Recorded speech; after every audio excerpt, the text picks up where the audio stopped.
Bueno, nos visita Hugo Calvano, secretario de Gobierno de la Municipalidad. ¿Cómo estamos? Bienvenido, gracias por estar. Matecito, está horrible el tiempo, ¿eh? Sigue tan feo. Sí, y buen día, ¿cómo están? Estamos? Sí, el pronóstico también para esta semana es complicado en cuanto a nubosidad, lluvia constante.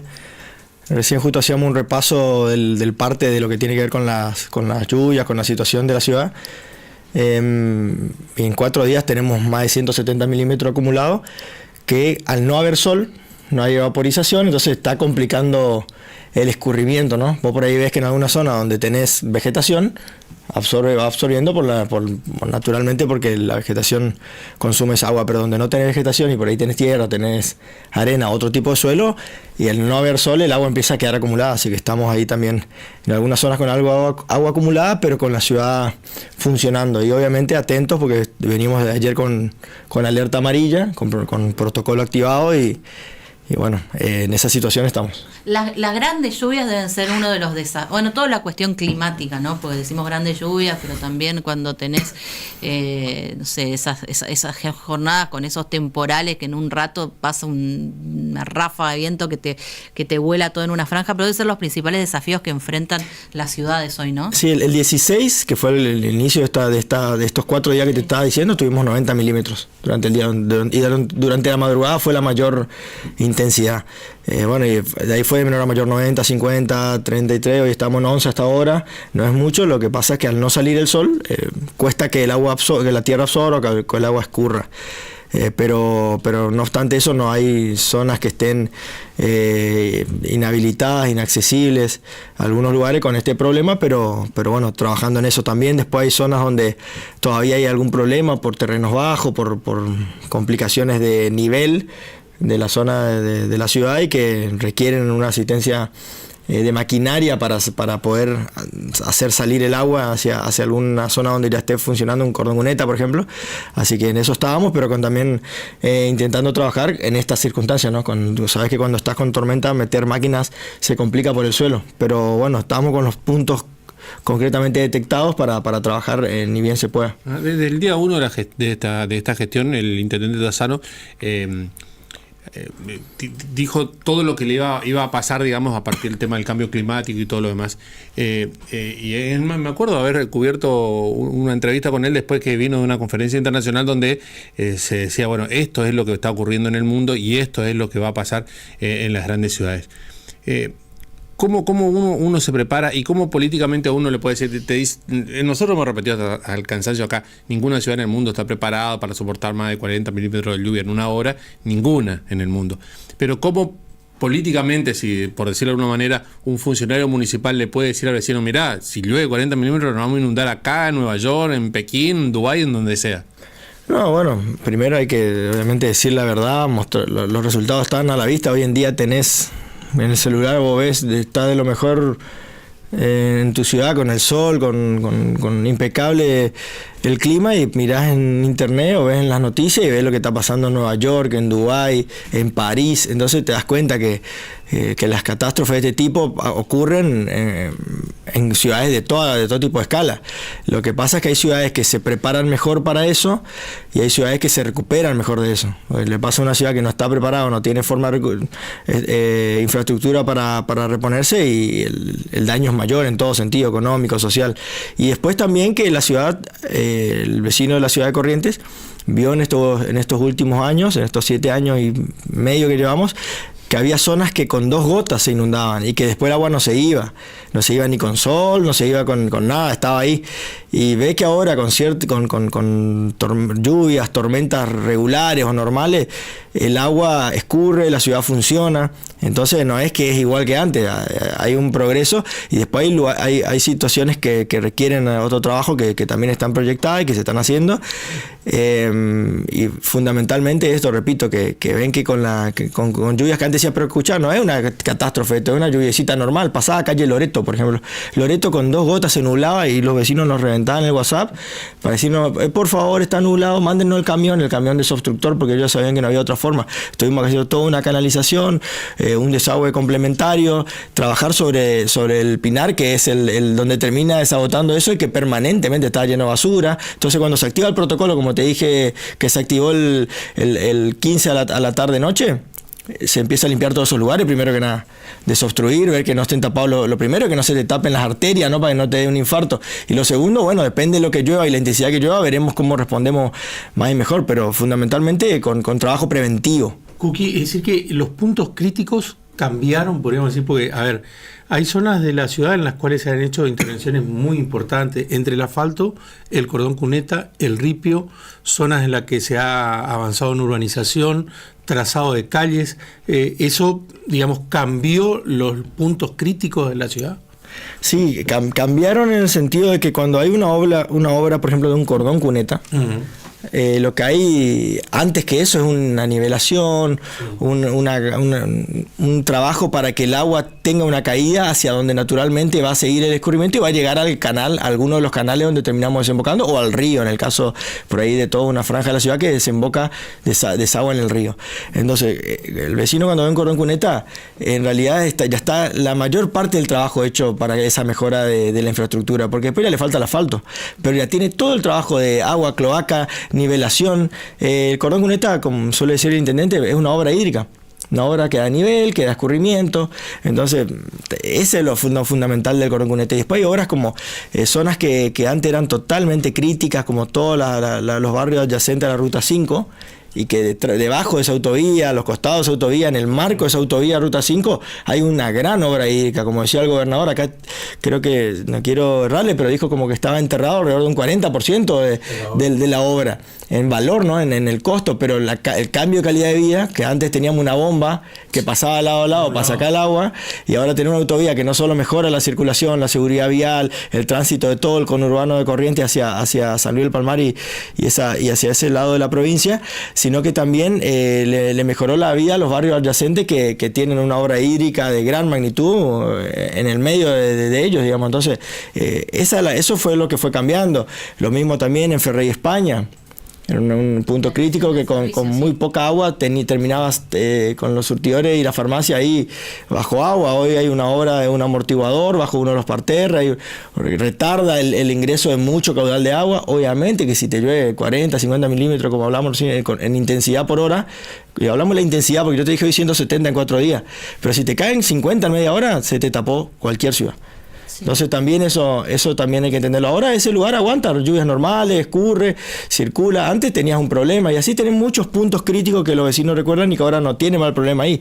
Sí hay otros lugares que obviamente todavía no llegó esa hora de nivelación, todavía no llegó ese cordón cuneta, están en zonas bajas, compraron un lote, se asentaron en una zona baja. Entonces el problema es un poquito más complejo, no quiere decir que no se solucione, sí, pero lleva un poquito más de trabajo solucionarlo. Entonces eso fue lo que fue pasando, pero antes la ciudad quedaba paralizada con las lluvias. Hoy la ciudad funciona, el remisero trabaja, el transporte público funciona, ustedes vienen a trabajar, la gente va a la escuela, o sea, la ciudad funciona con normalidad, en algunos puntos con un problema, pero con normalidad. Antes eso no pasaba. Cambian siempre hay algunas demandas que deben ser permanentes y todo depende, digo yo, de tu metro cuadrado de tu cuadra. Si tu cuadra, digamos, de golpe, ahora esa tiene asfalto y para vos el problema de las calles de tierra ya no es un problema, aunque al vecino le pase. O sea, siempre lo miramos desde nuestra óptica.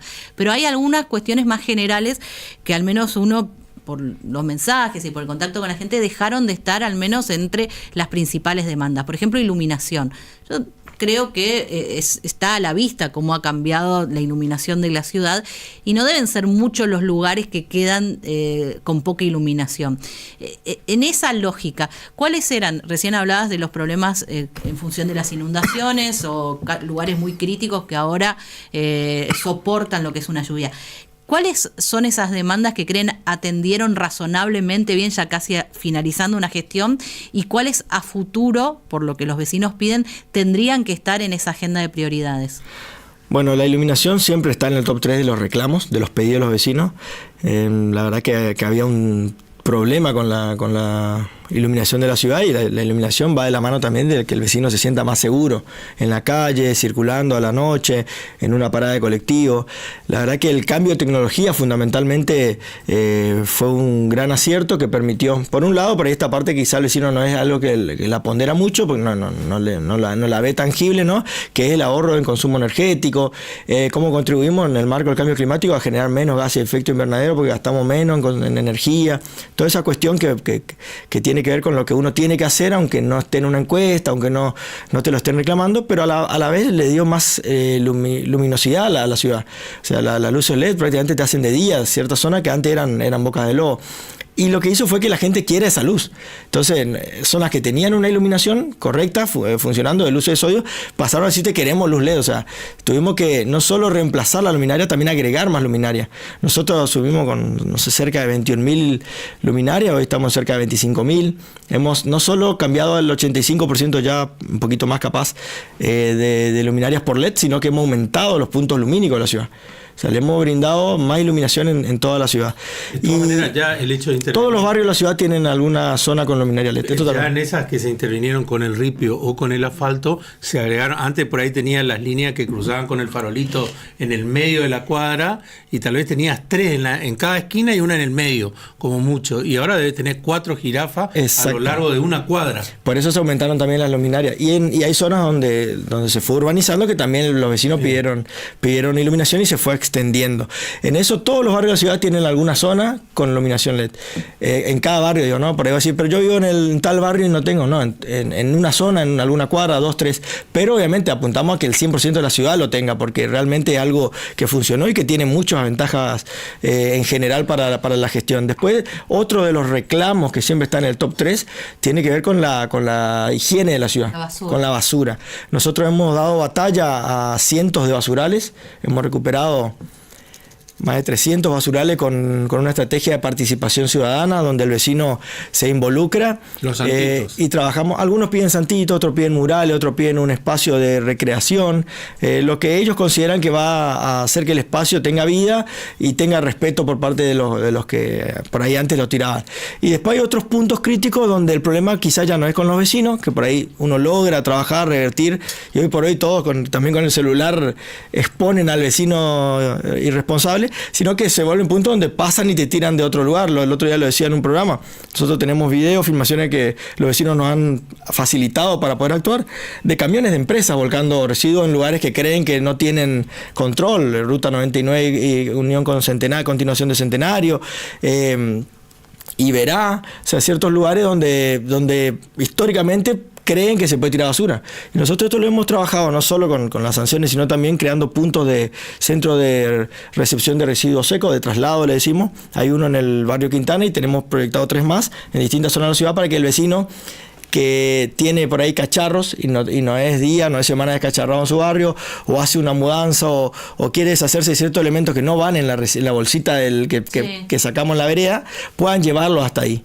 Y de esa manera vamos a buscar que el vecino acerque ahí o contrate un flete que lo lleve ahí y no que lo tiren en cualquier lado. Este es un tema, siempre obviamente la conducta está mal, pero cualquiera que haya hecho una limpieza de golpe en su casa, vos decís, bueno, ¿y qué hago con todo esto?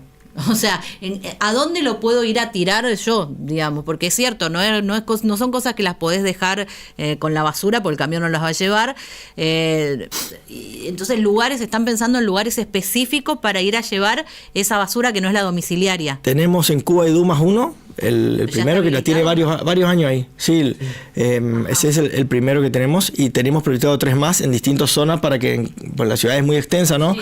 Puedan tener cerca de eso, y obviamente con la debida difusión, con el trabajo con los fleteros también, con el trabajo con los recuperadores urbanos que hacen estas tareas, sea ahí los puntos. Tenemos también proyectado una trazabilidad de esto, que vos puedas controlar la eliminación de esos residuos contra un certificado, como hoy se hace, por ejemplo, con los patológicos. residuos. El patológico, el que lo elimina, en este caso la empresa que tiene el predio de disposición final, le emite un certificado a los sanatorios, a los hospitales, de que se eliminó efectivamente ese residuo, porque hay una responsabilidad en torno a ese residuo patológico.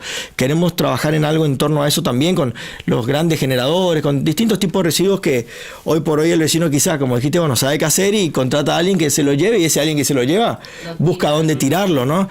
Pero bueno, son cosas que el vecino reclamó, que fuimos abordando, que en algún punto fuimos combatiendo, mejorando, pero que todavía falta y que tenemos bien en vista que hay que seguir mejorándolo. El Código de Convivencia que se aprobó hace poco es lo que permitió multar a esta persona que dejó abandonado un caballo moribundo con fallo ejemplar, así se conoció la noticia en la justicia de faltas, más de 400.000 pesos de multa. ¿Eso fue por el Código de Convivencia nuevo? Sí, el Código de Convivencia que, bueno, va por su segundo año de implementación. El año pasado fue el primero en que empezó a aplicarse efectivamente. Fue un trabajo de varios años que hizo todo el equipo municipal, tanto el Ejecutivo como con el Consejo Deliberante. Lo que hicimos fue primero relevar la gran cantidad de ordenanzas con multas, sanciones, distintos tipos de situaciones que se planteaban, que era progresivamente, ¿no? Por ahí pasaba algo de maltrato y un Consejo Deliberante sancionaba una ordenanza multando al que maltrata, y así teníamos desordenado un montón de cosas. Y en ese ordenamiento, que nos permitió también tanto tener un código de convivencia como un código de procedimiento de faltas moderno, ágil, acorde a los tiempos que estamos viviendo, y dejar atrás lo que teníamos de la intervención federal en cuanto al código de procedimiento y lo que teníamos en torno a un desorden de normas de falta, además de eliminar, simplificar y ordenar. Le dimos una herramienta a los jueces de falta, le dimos una herramienta al vecino, le dimos una herramienta a los abogados que litiguen en lo administrativo, ordenadita. Ahí encuentran todo. Todas las reglas de convivencia de la ciudad, pero es un código de convivencia, apunta a eso. Estas son las reglas en las que convivimos. Si se vulnera alguno de esos actos de buena convivencia, hay sanción. En esas sanciones incorporamos nuevos derechos, por lo tanto nuevas multas o nuevas sanciones, sí. Pero no con un fin recaudatorio, sino con un fin de erradicar conductas.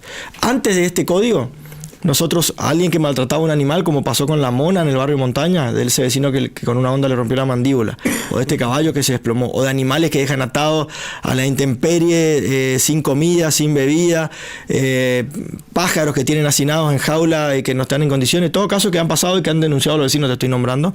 Nosotros no teníamos una sanción.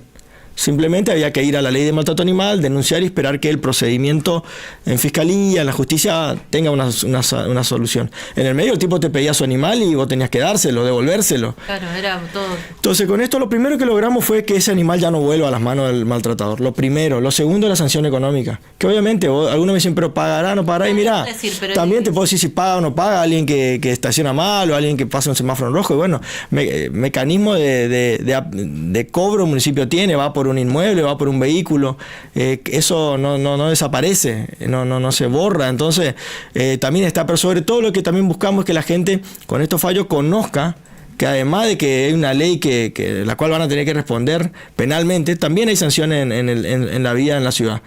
Y bueno, los resultados son estos, son 2 multas, 2 fallos ejemplares, uno una mona, una yegua criolla que se había desplomado en la vía pública.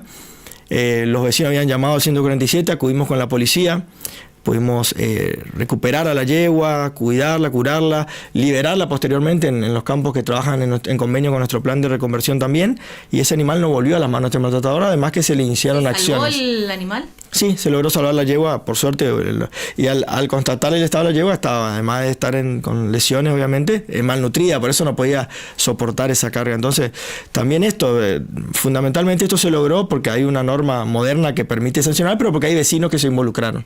Entonces nosotros decimos que el vecino no mire al costado, no solo no contrate estos servicios de ninguna forma, sino que también cuando vea alguna situación de maltrato, de lo que fuere, que de cualquier animal, puede ser un perro, puede ser un caballo, puede ser aves, que denuncie para que podamos actuar. Y saber que hay herramientas hoy legales para actuar y administrativas, pero requiere el compromiso de todo. La ciudad es muy extensa, muchas veces por ahí te suben a las redes, te etiquetan, le digo, si nosotros no tenemos una denuncia para poder saber dónde, cuándo, cómo, y esa persona que denuncia nos da la información también en tiempo real, es más difícil actuar. Estamos ahí sobre el filo, pero ¿cómo se conjugan los tiempos políticos de definiciones, de alianzas, de candidaturas, después ya todo lo que es el armado que tienen que hacer para llegar al día de la elección con la gestión? Y mira, para nosotros, los años, en mi caso en lo político, los años no electorales, laburamos igual en política, intentamos llevar servicio, estar cerca de la gente, con nuestro partido político, con nuestro equipo. Tenemos operativos oftalmológicos, tenemos operativos mascotas, tenemos operativos integrales, tenemos cursos gratuitos de oficios. O sea, brindamos un montón de servicios todo el año. Los años electorales, obviamente, uno en ciertos 40, 50 días, el ritmo cambia para todos. Como que todos salen a la cancha y eso hace que también un poco la gente también diga, oh, ahora están todos, ¿no? Pero nosotros tenemos la tranquilidad que estamos siempre. Y además la gestión... así como te digo, estamos en lo político en los años no electorales, la gestión tampoco puede parar o puede cambiar en los años electorales, al contrario. Si no te votarían para 4 años, vos laburarías 2 o 2 y medio o 3, porque la mitad de cada año electoral te pasa en campaña. No, al contrario. La mejor forma de rendirle cuenta al vecino, de proponerle algo, es mostrarle que uno puede resolver los problemas y que se ocupa de sus temas. Entonces, la gestión para nosotros es lo fundamental. De hecho, muchas veces tuvimos que descuidar. En mi caso, por la función que tengo acá en la capital, por ahí no puedo recorrer todo lo que pudiera o debiera, lo provincial, que es una cuestión que a mi partido obviamente le permitiría tener otro desarrollo, porque priorizo el compromiso que asumí con mi ciudad en cuanto a la gestión. Entonces, ¿plantean o te planteas eso, la coalición cívica ARI, tener un despliegue territorial más grande? Hoy es la segunda fuerza dentro del oficialismo en capital, pero los números creo que están sexto a nivel provincial, ¿no? No, cuarto estamos. Pero venimos teniendo un desarrollo, Cristina, que yo no pueda tener todo el recorrido que mi partido necesitara o quisiera, no quiere decir que no lo estemos haciendo. Tenemos un equipo que trabaja por regiones y humildemente vamos intentando construir, y hemos sumado dirigentes, y cada elección que llega estamos con 3, 4 localidades nuevas, con gente que está ahí empujando para que la coalición cívica, para que el ARI en esa localidad tenga una representación. En esta elección creemos que también vamos a poder lograr un crecimiento. Venimos creciendo del 2019 al 21, del 21 al 23, no solo en la capital, también crecimos en el interior, en localidades con representantes, pero crecimos en voto, que por ahí es la forma de contar objetivamente tu crecimiento. Entonces venimos en ese caminito, sumando mucha gente, fundamentalmente gente joven que se acerca, que ve en nosotros por ahí una forma de hacer política que le identifica. Y seguramente este año va a ser también un espacio de crecimiento dentro de Vamos Corrientes. Pero te quiero decir que, cerrando tu pregunta, la gestión lleva ese compromiso, y entiendo que esa es la mejor manera de honrar la política, hacer las cosas cuando uno está en un cargo, dedicarse a ese cargo, ¿no? Cuando uno está en un cargo, pasarse de licencia, o estoy en la capital de funcionario y me paso recorriendo el interior y no atiendo mi función, o al revés, tengo una tarea que hacer y no la hago porque estoy de campaña. Creo que el peor mensaje y lo peor para la política es eso, lo que la gente también repudia. Entonces, la gestión es inherente para nosotros a lo que ofrecemos a la ciudadanía, porque también es la forma que vos decís, mira, yo lo que te vengo proponiendo, mira, acá está mis muestras de lo que vengo haciendo. Y lo digo como gestión de Vamos Corrientes en la capital, como gestión de Vamos Corrientes en la provincia. Nosotros podemos proponerle un futuro a partir de ahora a los correntinos, porque tenemos hechos concretos que respaldan lo que venimos diciendo. Y podemos decirle, mira, sabemos hacia dónde hay que ir porque podemos mostrarle el camino que trazamos. Entonces, esa también es la tranquilidad y la ventaja de tener gestión. Cuando decís vamos a crecer dentro de lo que es Vamos Corrientes, dentro de lo que es la alianza, ¿qué significa? ¿Tener más lugares salibles? ¿Tener candidaturas? ¿Cómo es ese crecimiento? Yo, lo hablaba de que uno aspira a crecer siempre electoralmente, ¿no? Y aportar más votos a la alianza en la que uno está participando, pero también por los perfiles que tenemos nosotros de dirigentes, hombres, mujeres, jóvenes, preparados, con experiencia también en muchos casos. Creemos que también en el futuro que viene, en este cambio generacional que se está planteando también en nuestra propia alianza y en nuestro gobierno, también tenemos posibilidades de aportar más y mejor a través de los perfiles que vamos a ofrecer. Nosotros no tenemos una negociación política tradicional de ir a decir, queremos el ministerio tal y queremos 2 secretarías y queremos 5 cosas y 450, no sé, becas. Nosotros proponemos perfiles en todos los lugares donde estamos, y tenemos algún representante en algunos gobiernos municipales, no solo en capital. Fue a través del perfil que ofrecíamos, o los perfiles, y eso es lo que le ofreceremos al gobernador que venga también, acorde a esta visión de futuro. Acorde a la visión de lo que demanda la ciudadanía hoy en día. Necesitamos también mostrarle una gestión más moderna, más eficaz. También nosotros mostrar que podemos renovarnos, pero mantener la gestión en lo más alto, en los municipios y en la provincia. Personal, en lo tuyo individual, pues sí, bueno, la pregunta de siempre te vienen haciendo es, ¿vas a ser candidato a intendente? Y en lo personal voy a estar donde se requiera que esté para que este proyecto continúe avanzando, profundizando en la capital y profundizando en la provincia. En ese sentido estoy preparado, me conocen, saben el perfil que tengo, lo saben ustedes, lo saben los que toman las decisiones.